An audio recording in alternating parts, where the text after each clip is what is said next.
Bueno, buenas tardes. Bienvenidos al segundo ciclo webinar de Fauna Marina en conjunto con la Fundación Mundo Marino. En esta ocasión tenemos el agrado de presentarles al webinar titulado Biología, Etología y Varamiento del Delfín Común en la costa norte del mar argentino. Hoy, 2 de diciembre, damos inicio a la charla de Comunicación y Producción Sonora del Delfín Común por nuestra primer disertante, Gisela Jardina. Ella es doctora en biología, investigadora del CONICET, docente e investigadora del Laboratorio de Mamíferos Marinos de la Universidad Nacional de Mar del Plata. Les recordamos que pueden escribir sus preguntas en el chat y serán respondidas al final de la disertación. Las charlas quedarán grabadas en el canal de YouTube. Y sin más, le cedemos la palabra a Gisela. Bueno, muy buenas tardes, muchas gracias por la invitación. Es un placer para mí estar con ustedes nuevamente. Y bueno, como me toca la introducción, soy la primera en hablar del delfín común, voy a empezar hablando de algunas generalidades para ponernos en contexto, dado que muchas veces el público puede ser variado. Entonces vamos a situarnos un poquito en algunas generalidades antes de entrar en la comunicación del delfín común. Entonces, como ustedes recordarán, los mamíferos, al igual que nosotros, se originaron a partir de los reptiles, respiran aire, esto que quiere decir que todas las ballenas y todos los delfines sí o sí salen a la superficie a respirar. Tienen el cuerpo cubierto de pelos, y acá ustedes me van a decir, Gisela, te confundiste, no vi nunca un delfín peludo, pero vamos ahora a ver un poquito más de eso. Otra de las características es que son vivíparos, quiere decir que se desarrollan dentro del útero de la madre, se alimentan de la leche materna, por eso son mamíferos. Y otra de las características es la presencia de 3 huesecillos en el oído medio, además de la mandíbula formada por un solo hueso denominada dentario. Esas son las características que comparten todos los mamíferos en general, incluidos nosotros. En el caso particular de los mamíferos marinos, aproximadamente de 130 especies actuales, que incluyen a 3 órdenes, y evolucionaron en épocas distintas, pero presentan características comunes que le permiten vivir en el agua o parte de su vida en el agua. Una de las características es que tuvieron que adaptar su cuerpo a la hidrodinamia para poder desplazarse más rápido en el agua, tienen que salir a superficie a respirar, pero además tienen que tener el cuerpo aislado de alguna manera para aislar la temperatura corporal, ya sea por una densa capa de pelo o por una densa capa de grasa, ¿sí? Esos son los mamíferos marinos en general. Como les contaba, hay 3 órdenes. Perdónenme si esta parte yo la paso rápido, que por un lado no los quiero aburrir con generalidades, pero por otro lado los quiero introducir a todos que estemos parados en el mismo lado. Si tienen dudas, me pueden escribir, me pueden consultar y no hay problema, ¿sí? Pero lo voy a pasar un poquito rápido porque son cosas por ahí más generales.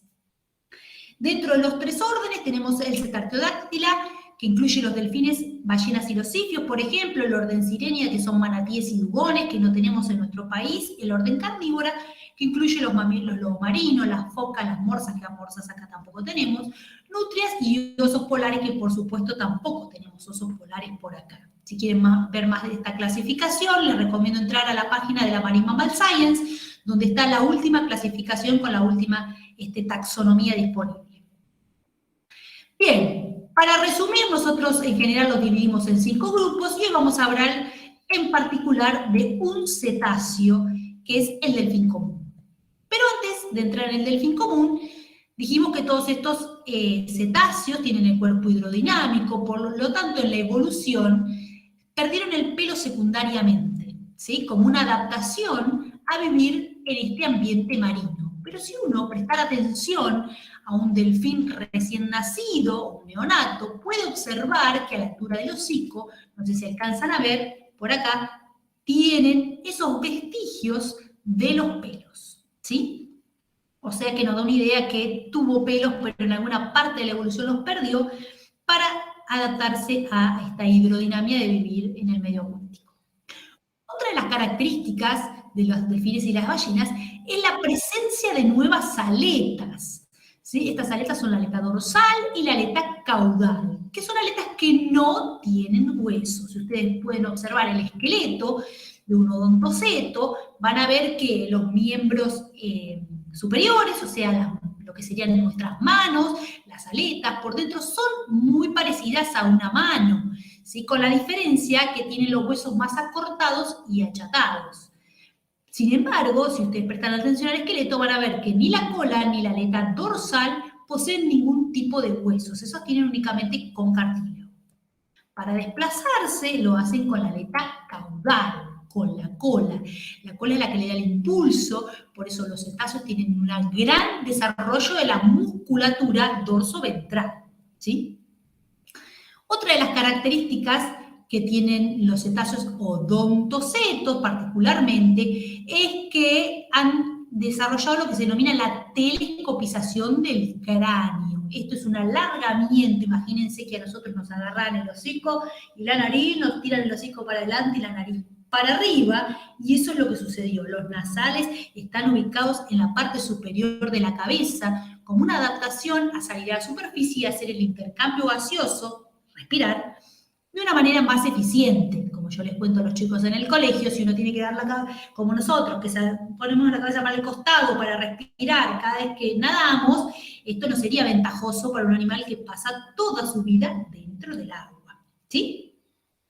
Pero dentro de esa telescopización hay casos más extremos, como el caso que van a ver a mi izquierda abajo, no sé dónde lo estarán viendo ustedes, pero es el delfín franciscana, que tiene el hocico bien prolongado, una telescopización muy marcada, y otros casos como la falsa orca, que está ahí arriba, la beluga, la orca, no tienen ese tan notoria telescopización, pero si uno presta atención a un cráneo, va a ver que el interior del cráneo aún tiene una telescopización, pequeña, pero lo tiene.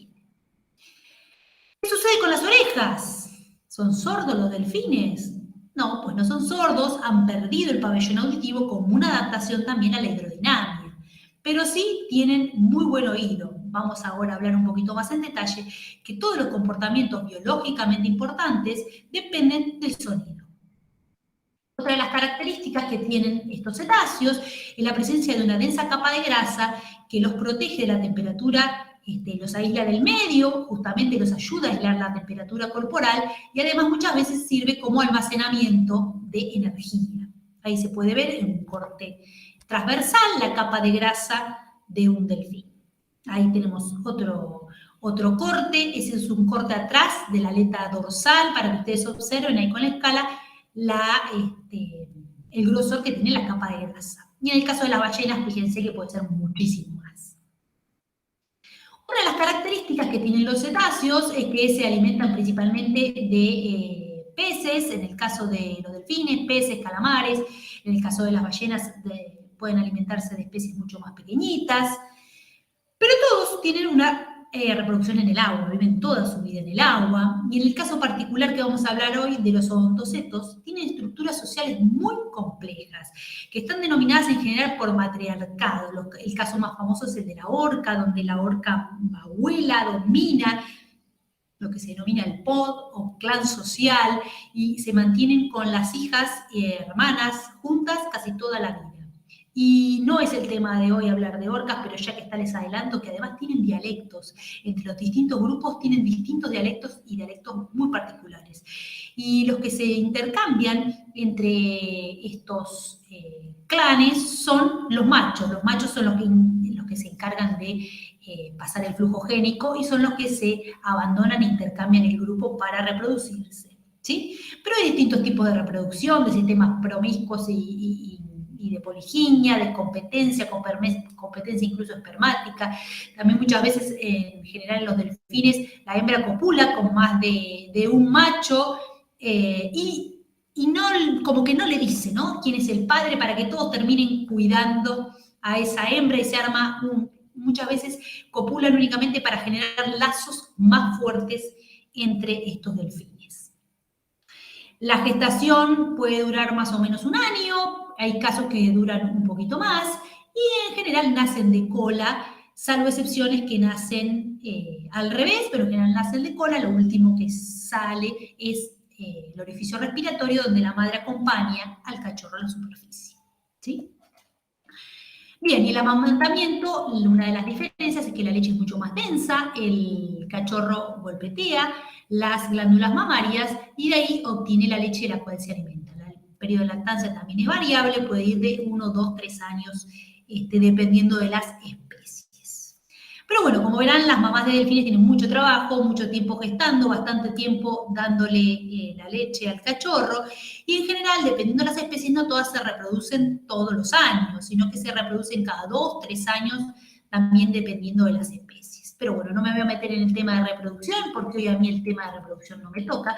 A mí me va a tocar hablar un poquito más de los sonidos. Pero para dividir un poquito más, los cetáceos, ustedes saben que tenemos dos grandes grupos, los cetáceos con barbas o misticetos, que incluyen todas las ballenas, y los cetáceos con dientes u odontocetos, que incluyen a los delfines, las orcas, los sifios, las marsopas.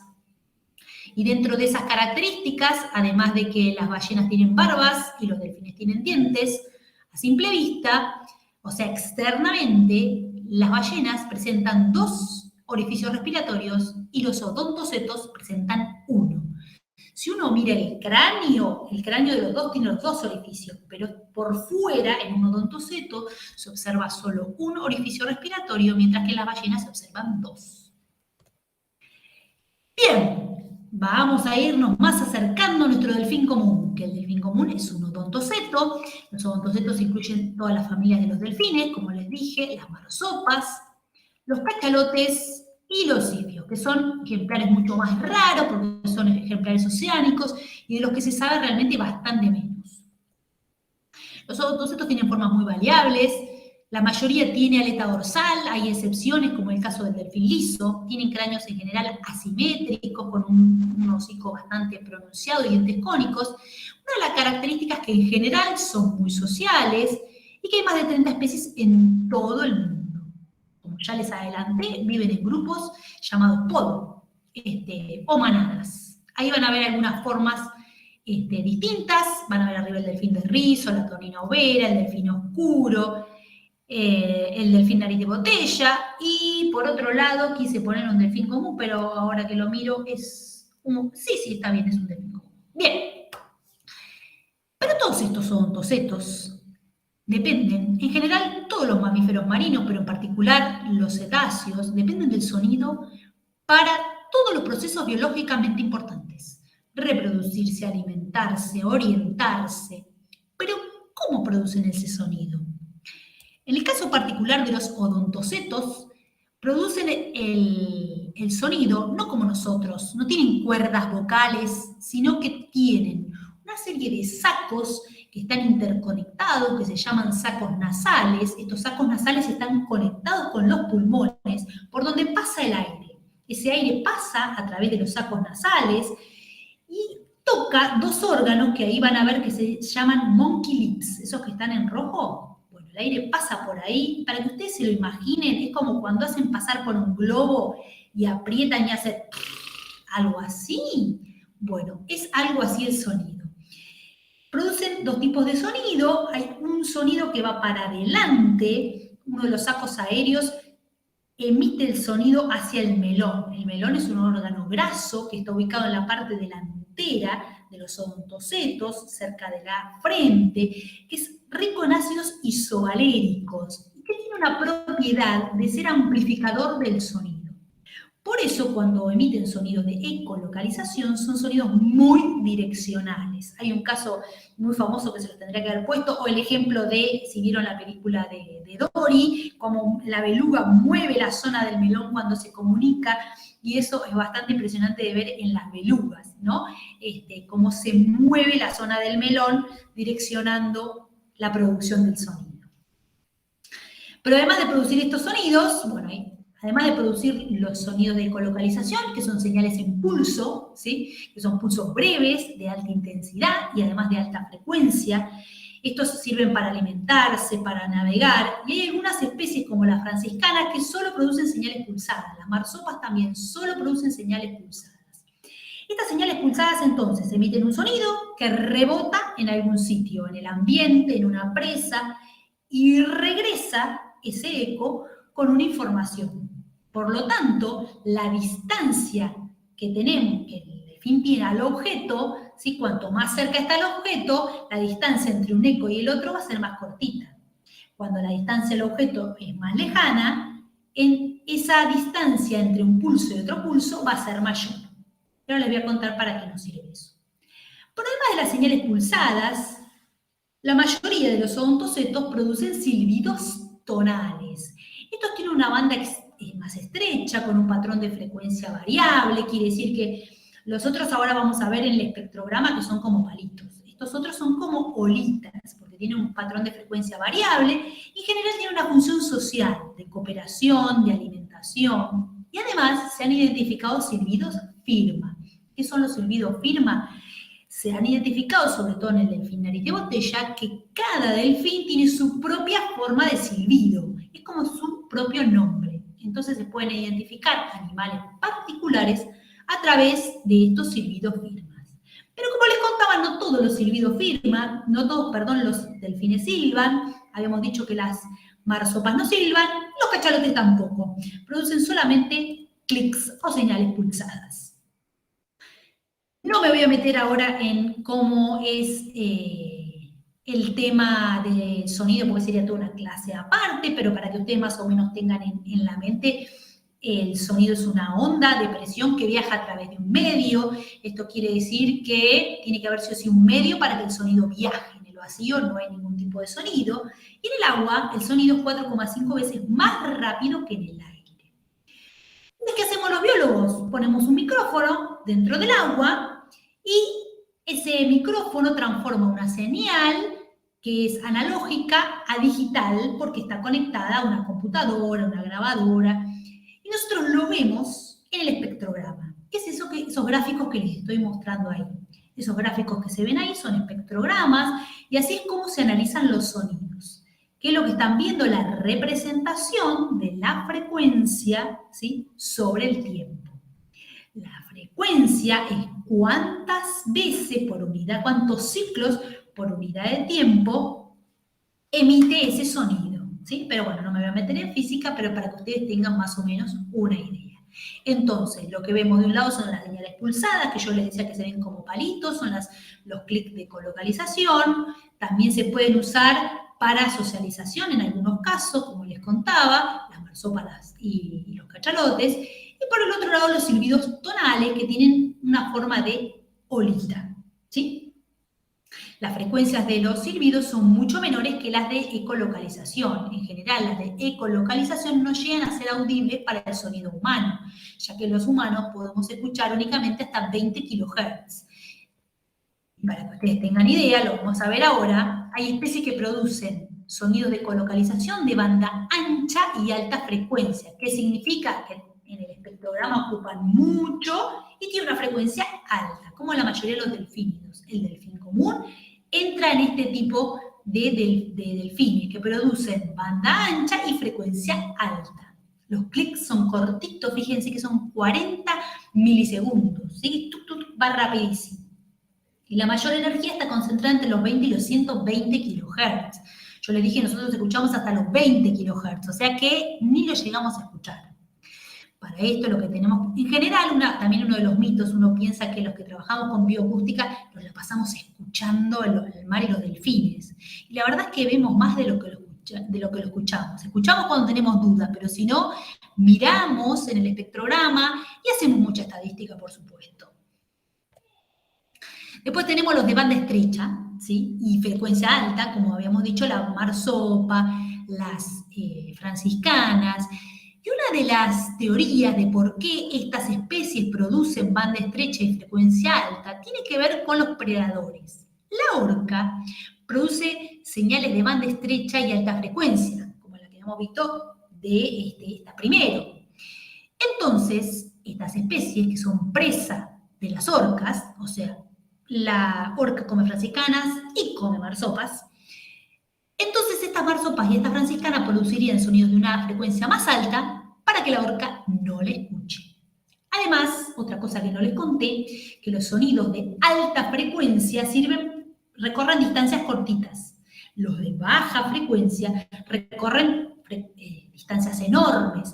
Es por eso que las grandes ballenas se comunican a baja frecuencia, ya que ese sonido viaja muchísimo más. Entonces, en general, la franciscana, la marsopa, forman grupos muy reducidos. no viajan grandes distancias. Entonces, ¿para qué les sirve emitir un sonido de baja frecuencia si tienen al compañero cerca? Por eso también es que emiten este sonido de alta frecuencia. Y por último tenemos de banda ancha, pero una frecuencia baja, que son los cachalotes. Los cachalotes tienen una comunicación muy particular porque forman paquetitos de clic que se denominan codas, y también existen diferentes dialectos entre los distintos grupos. Bien, esto entonces en las generalidades de la comunicación de los odontocetos. Pero vamos a entrar un poquito más en el caso que hoy nos convoca, que es el delfín común. El delfín común, como su nombre lo indica, es muy común, es una especie cosmopolita que habita en todos los mares del mundo. Para que ustedes vean ahí el mapa donde está la distribución, tiene una amplia distribución global, principalmente en mares templados y tropicales. En el mar argentino lo pueden encontrar hasta el norte de Patagonia. Y la estimación poblacional que tenemos es aproximadamente de 5.000 ejemplares para la provincia de Buenos Aires y 9.000 ejemplares para el norte de Patagonia.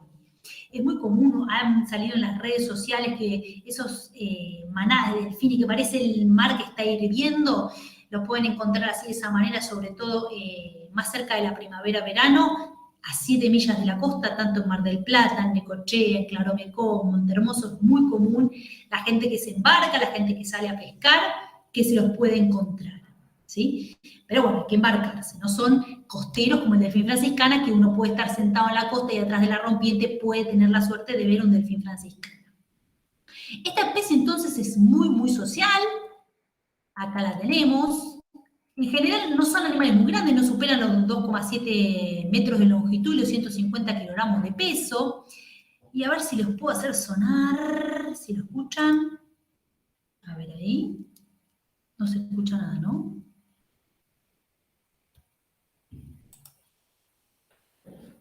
Bueno, ahora al final, si no, les pongo trato de hacerles escuchar el sonido. Pero no se los voy a hacer yo porque va a quedar muy feo. Pero bueno, fíjense, esto que se está viendo ahí en el espectrograma son distintos animales todos juntos, como son una de las características, que son animales muy gregarios, forman grupos enormes, entonces es muy difícil distinguir animales particulares en este caso. ¿En qué momento podemos distinguir animales particulares? Cuando tenemos, por ejemplo, como nos ha pasado, cuando han ingresado animales al centro de rehabilitación. Ahí sí podemos tener animales aislados que pueden ser fácilmente grabados. Una de las maneras que tienen de alimentarse es en grupo, y en ese momento emiten un montón de sonidos, y dentro de los silbidos que están descritos hay distintos tipos de formas, casi plano, ascendente, ascendente, descendente. Y esto es lo que uno mira cuando mira un espectrograma. ¿Cuáles son los tipos de forma? Y compara los parámetros entre las regiones. Y se notan diferencias. Por ejemplo, están más estudiados en el Mediterráneo y se observaron diferencias entre distintas poblaciones. En el caso particular nuestro, acá en Argentina tuvimos la posibilidad de grabar un ejemplar que entró al Centro de Rehabilitación y Rescate Mundo Marino. En realidad tuvimos la posibilidad de grabar 2. Este fue el primero, donde reportamos por primera vez cómo sonaban acá en Argentina, y una de las características que encontramos en este delfín es que siempre todos los silbidos tenían la misma exacta forma. En general, los delfines emiten muchas clases de silbidos y distintas formas, pero algunos pueden emitir su propia forma. Y una de las cosas que vimos y estudiamos es que cuando los delfines están en un estado terminal o están en un estado enfermo, producen su propio silbido, su propio nombre, como en llamada de auxilio. Y fue muy, muy consistente este patrón de vocalización. Ustedes ven que siempre esta forma de gorrito, de aleta dorsal, era la única forma que se registró. ¿Qué es lo que nosotros medimos entonces? La frecuencia mínima observada, la frecuencia máxima. La mínima, como acá se indica, ¿no?, que estaba cercana a 6, la máxima cercana a 14 kHz, y esta también es una frecuencia mínima. Todas las frecuencias que se miden y los parámetros que se miden sobre el primer dibujo que uno observa, que se llama frecuencia fundamental. Lo que uno observa arriba, que es como la copia, el eco, una imitación, se llaman armónicos.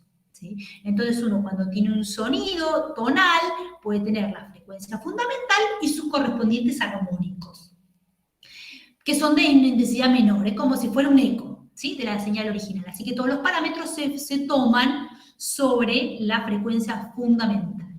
Y fíjense cómo cada uno de los parámetros iba dando formas casi idénticas a la original. Pero una de las cosas que sí vimos es que no todos eran fragmentos completos, de que producían pedacitos de fragmentos y algunas veces fragmentos completos, pero conforme iba avanzando el horario, este animal lamentablemente murió. Después Juan les va a contar el tema de la patología, qué era lo que tenía y lo que se hicieron. Llegó un momento que ya la energía para vocalizar evidentemente no le daba más, así que primero vocalizaba frecuentemente y al final ya no vocalizaba más. Con el segundo delfín, nos contaron ahí en el centro de rehabilitación que hacía un montón de sonidos. Cuando llegamos nosotros con el hidrófono ya no captamos ningún silbido, únicamente algunos tenues sonidos de ecolocalización, pero no pudimos enganchar ya ningún silbido porque se ve que era alrededor más o menos de este horario cercano a la muerte. Bien, ¿y por qué es importante este tipo de datos? Primero porque en el mar argentino todavía no existía ninguna grabación del delfín común. Y por otro lado porque sirve, esto es una herramienta para conocer el bienestar animal, porque si nosotros podemos determinar cómo es el patrón de emisión sonora de animales sanos versus animales enfermos, el día de mañana podemos tener una herramienta más para poder conocer si un animal, anticiparnos si un animal está enfermo o está sano. Así que es una herramienta súper potente, súper poderosa, que nos va a permitir, hoy en día estamos obteniendo una línea de base con estos animales que ingresan al centro de rehabilitación para el día de mañana poder correlacionarlo con distintas patologías, así que estamos ahí trabajando en conjunto con Juan y todo el equipo de la Fundación Mundo Marino, también acá con la gente de Acuario, si ingresa algún animal al centro de rehabilitación, para poder tener esta línea de base y poder anticiparnos el día de mañana a las posibles patologías. Y otra cosa muy, pero muy importante, sobre todo, nosotros queremos saber si un animal, una población, se encuentra perturbada a causa del impacto sonoro. Primero tenemos que contar con una línea de base y saber cómo son los sonidos en un estado sin perturbación, en un estado normal. Y después entonces evaluar qué pasa. Pero con la contaminación acústica hay distintos tipos de reacciones. No es inmediato el observar una afección directa.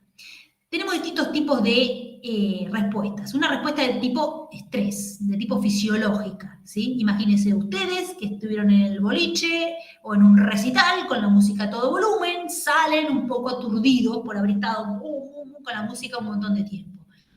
Ahí se provoca lo que se denomina la TTS o pérdida temporal de la audición. Que al rato pues van a su casa al otro día y la audición se recompone fenomenalmente. Pero ¿qué pasa si todos los días vas a un recital o todos los días estás en un lugar con la música fuerte? Empieza a generarse lo que se denomina un efecto residual y esa pérdida temporal de la audición puede llegar a volverse una pérdida permanente de la audición. Otro tipo de los efectos son una respuesta comportamental. Quiere decir, bueno, empiezo a hacer alguna otra cosa. En las ballenas, por ejemplo, pasa con nosotros mismos en un lugar donde hay mucho ruido, vos te querés comunicar, decirle a tu amiga, amigo que estaba allá, acá estoy, si le decís hablando en el medio de un recital no te va a encontrar, por ahí empezás a hacer señas. Con las ballenas se vio eso, que los días que hay mucho viento o muchas olas, las ballenas empiezan a saltar más pronunciadamente para tratar de comunicarse. O sea que es una respuesta comportamental. En la naturaleza está todo balanceado. Si yo le tengo que empezar a dar más energía, empezar a saltar para comunicarme con el otro, seguramente le voy a estar restando energía a algún otro proceso biológicamente importante, como puede ser la lactancia, la alimentación o la gestación, ¿sí? Por eso es muy importante tener monitoreo de estas cuestiones. Otra cosa que puede pasar es el enmascaramiento. Yo me quiero comunicar con vos, pero hay tanto ruido en el medio que el mensaje no te llega, ¿sí? La pérdida temporal de la audición y en casos más graves puede ser la pérdida o un daño, una lesión. Cuando ¿Cuándo se provoca el daño o la lesión? Esto tiene que ver con la distancia a la fuente. ¿Qué quiere decir? ¿Cuál cerca estoy del parlante? Si yo estoy con el parlante acá al lado, y me va a doler el oído. En el caso de los ensayos militares, se ha observado que cuando explota esa bomba bajo el agua, si hay delfines que estaban al lado, presentaron en la necropsia lesiones en los oídos, ¿sí? Entonces, cuanto más cerca, la lesión o la lastimadura puede ser mayor que cuando uno está lejos, que puede provocar un cambio de comportamiento o simplemente abandono del área. Muchas veces pasa que dicen, bueno, chao, me voy de acá, hay mucho ruido, me fui. ¿Sí? Con lo que implica tener que buscar un área nueva, un área nueva de alimentación, un área nueva de apareamiento, lo que sea. ¿Sí? Ejemplos particulares con delfines comunes en el Mediterráneo. Elena Papale, una de las cosas que vio es que los parámetros de frecuencia de los silbidos, cuando había ruido antropogénico, aumentaban los parámetros. ¿Sí? Es como que aumentaban el volumen. Y sí, hay más ruido, entonces aumentaban el volumen. Y eso puede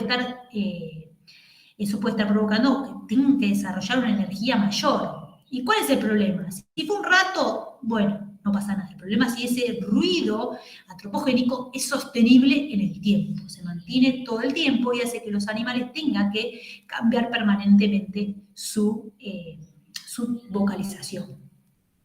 Otro, con el tema de la sísmica, y sobre todo que es un tema muy controversial hoy en día, hay pocos estudios, o sea, en realidad ningún estudio sugiere una relación directa de causa-efecto. Sí, la sísmica ni aparece en animales por toda la playa. No, eso no existe. No se ha demostrado en ningún lado, pero lo que sí se ha demostrado es que algunos delfines comunes eviten, se van. Cuando hay estos cañones, habría una reacción de evitación. Se van por otro lado. Bueno, acá está sonando este ruido, chao, me voy para otro lado. ¿Sí?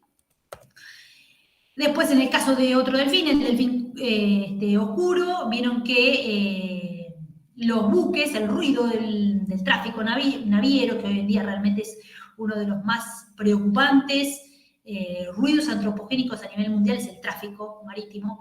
Y vieron que las interacciones sociales podían estar interrumpidas dado el intenso ruido de cuando pasa, ustedes imagínense que pasa una embarcación, pasa un motor y enmascara todos los sonidos que tenemos en el medio. Y hoy le estamos hablando de los cetáceos y los delfines comunes, pero imagínense de las especies que no se pueden mover, de los crustáceos, de los peces, que también dependen del sonido para comunicarse, y pasa una embarcación y no deja que se puedan comunicar. ¿Sí? Entonces, bueno, en resumen, depende del tiempo de exposición al sonido, la intensidad del sonido, la frecuencia del sonido, ¿sí? Hay muchas características que tienen que ver con la contaminación sonora, y mucho todavía, si bien a nivel mundial se está trabajando mucho más por descubrir, porque dentro de todo es una ciencia bastante reciente, así que hay mucho más por descubrir. Imagínense que en la época de Cousteau se pensaba que era el silent sea, ¿no? Que no, el mar era silencioso.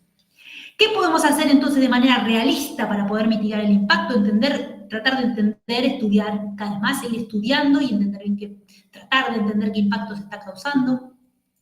Otra de las cosas importantes es tratar de hacer la necropsia de los animales lo antes posible. Acá acá les puede hablar Juan también un montón más de esto, que a veces las necropsias, Ro también después seguramente con su experiencia en las necropsias les podrá contar, que cuando uno llega, dependiendo del animal, que si son grandes la posición que tienen, si está la marea alta, cómo está, a veces llegar al oído casi, y en algunas especies es casi imposible, o llegan a la playa con un estado de descomposición tan avanzado que no hay nada que nos sirva, que nos pueda dar un indicio, menos que tenga que ver con la contaminación sonora. Pero bueno, lo antes posible que se pueda responder y tener protocolos de mitigación y seguimiento de su implementación y cumplimiento en todas las actividades que se realizan en el mar, no solo las sísmicas, sino también el tráfico naviero, las construcciones, la construcción de escolleras, de plataformas, de lo que sea, todo lo que genera ruido en el mar, hay que tratar de minimizar el impacto sonoro. Y cuanto más información, por supuesto, tengamos, mejor. Bueno, esto ha sido todo por hoy. Yo soy parte del grupo de investigación de mamíferos marinos de la Universidad Nacional de Mar del Plata. Llevamos 5 generaciones de investigadores que trabajamos en distintas líneas de investigación. Yo me formé con lobos marinos, con dinámica poblacional. Hoy en día ya hace 5 o 6 años que trabajo con bioacústica de cetáceos. Así que si quieren alguna información más, ahí tienen los grupos, también los pueden encontrar en el Instagram, en grupos mamíferos marinos UNMDP. Así que bueno, pregunten lo que quieran.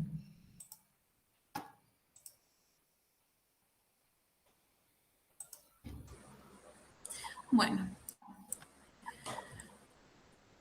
vamos a ver si hay una preguntita o esperar un ratito a que pregunten algo los chicos.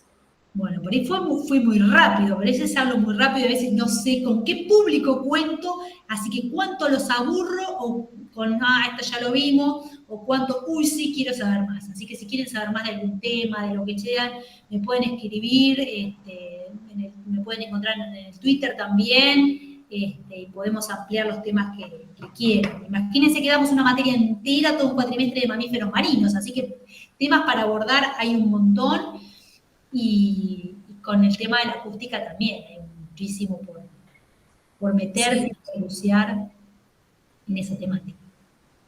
A mí me gustaría, como para ir haciendo tiempo, si quieren hacer alguna pregunta, si nos podrás contar de algún caso en donde se haya visto que los humanos generaran algún impacto en la comunicación entre estas especies y si se pudo solucionar.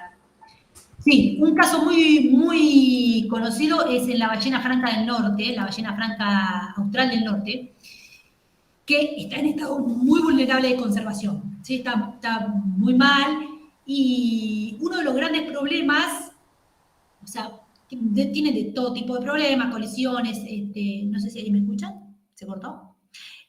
Uno de los grandes problemas, se dieron cuenta que cambiando las rutas de navegación empezaron a mejorar, se empezaron a encontrar. Imagínense que las grandes ballenas se comunican a grandes distancias y si en el medio era tanto el tráfico marítimo, que no se encontraban para reproducirse.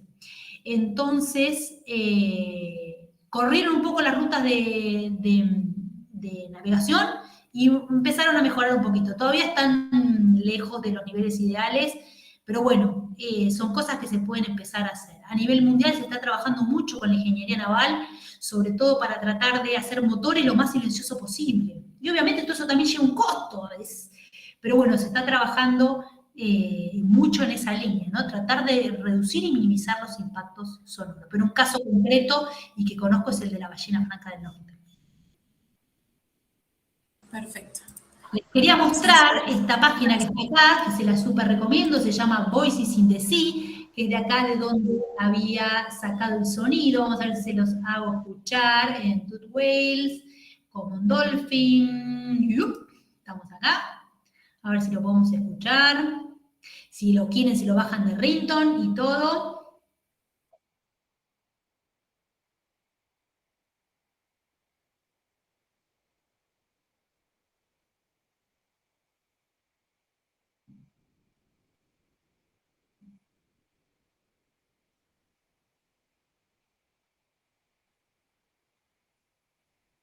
Así suenan los delfines comunes.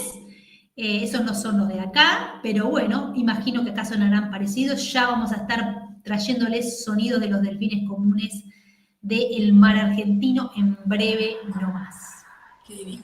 Acá Paula Caceré pregunta si los delfines, entre esos sonidos que utilizan para comunicarse, tienen algunos para comunicarse entre otras especies. Mira, el delfín común no se sabe, pero sí se observó que en el delfín nariz de botella, que convive con la orca en un escenario, no acá en el mundo marino, pero en otro escenario, la orca aprendió a hablar delfín, o sea que entre grupos de delfínidos sí se llegaron a entender y a comunicar. Pero no conozco en otras especies. En general, las especies ocupan como nichos acústicos distintos, ¿no? Algunas se comunican a una frecuencia más alta, otra frecuencia más baja, como que no se solapan en la información. Pero bueno, es una pregunta súper interesante que estaría bueno de seguir observando. Te voy a contar otro caso, en Bahía de Brasil, convive, por ejemplo, el delfín franciscana con el boto cinza, que es el sotalia. Y bueno, tienen rangos ecológicos distintos. La franciscana está en la alta frecuencia y el sotal en una frecuencia más baja, así que en teoría no se estarían comunicando. De hecho, las franciscanas y las marsopas quisieran esconderse acústicamente de los delfínidos. Pero bueno, estaría buenísimo ahí seguir estudiando en esa línea. Bueno, sí, me parece interesantísimo. Acá los chicos por el chat dicen que no se escucha Vale, el sonido del delfín, pero creo que es por una cuestión de cancelación del micrófono de la computadora con su propio parlante. Pero si entran a la página lo van a poder escuchar. Y bueno, ahí tiene un montón de otras especies también. Sí, tiene un montón para que disfruten. Hay un montón. Ahí les pasé por en YouTube, ya no sé ni por dónde se los pasé, les pasé Después hay otra página que tiene un montón de sonidos, que ya que está se las comparto, que se llama Docir, y tiene un montón de webinars, están en inglés, eso sí, pero si les interesa el tema de sonido, está muy completo, muy completo, se lo súper recomiendo también. Qué divino. Acá tenemos otra pregunta, si yo no me equivoco. ¿Cómo interfieren el paso de las flotas chinas con su velocidad en el gran número de embarcaciones con varamientos en estas especies al interferir con sus radares su ecolocalización? Mirá, no hay muchos estudios, en general los estudios de varamiento que se pudieron correlacionar con alguna causa de contaminación sonora tuvo que ver con ensayos militares, con varamientos de cifios, por ejemplo, y sí, varamientos de cifios. Pero estos que vos nombrás, no hay una evidencia directa, ese es el problema, que a veces, bueno, uno encuentra animales varados en playa, pero ¿cómo lo asociás a que tiene que ver con el tema de los barcos y los radares? Uno puede hacer especulaciones al respecto, pero científicamente comprobarlo es muy difícil todavía tener una evidencia directa, salvo que, ya te digo, sea una bomba que te explotó al lado y después encontraste los animales con sangre en el oído y vos decís, bueno, sí. Después es muy difícil tener esa correlación. Pero por supuesto, no descarto cualquier sonido que uno hace en el mar, tiene algún efecto, no es gratis, digamos. Quizás el caso del varamiento es un caso por ahí más extremo, pero sí, por supuesto que sobre todo los delfines que van en manada, los delfinpilotos que siguen a un líder, las orcas, los cachalotes, si se desorientan pueden terminar varando en la playa. Pero bueno, hay que seguir trabajando en ese sentido, por supuesto. Claro. Bueno, y vamos a ir cerrando. Muchas gracias, Gisela, por tu hermosa charla. La verdad es muy interesante y es para seguir indagando un montón más. Y bueno, para los que ingresaron tarde, la pueden volver a ver por YouTube y nos encontramos el viernes 9 para la siguiente charla. No sé si querrás decir algo más. Yo le voy a dejar ahí, ya que les estoy copiando, les dejo el link del laboratorio por si quieren meterse en nuestras redes sociales o si no se animaron a preguntar algo ahora y después quieren preguntarme algo, no hay ningún problema, estoy a disposición. Así que bueno, que disfruten la charla de Juan y la charla de Rocío, no se los pierdan, va a estar muy buena. Así que bueno, muchísimas gracias. No, muchas gracias a vos.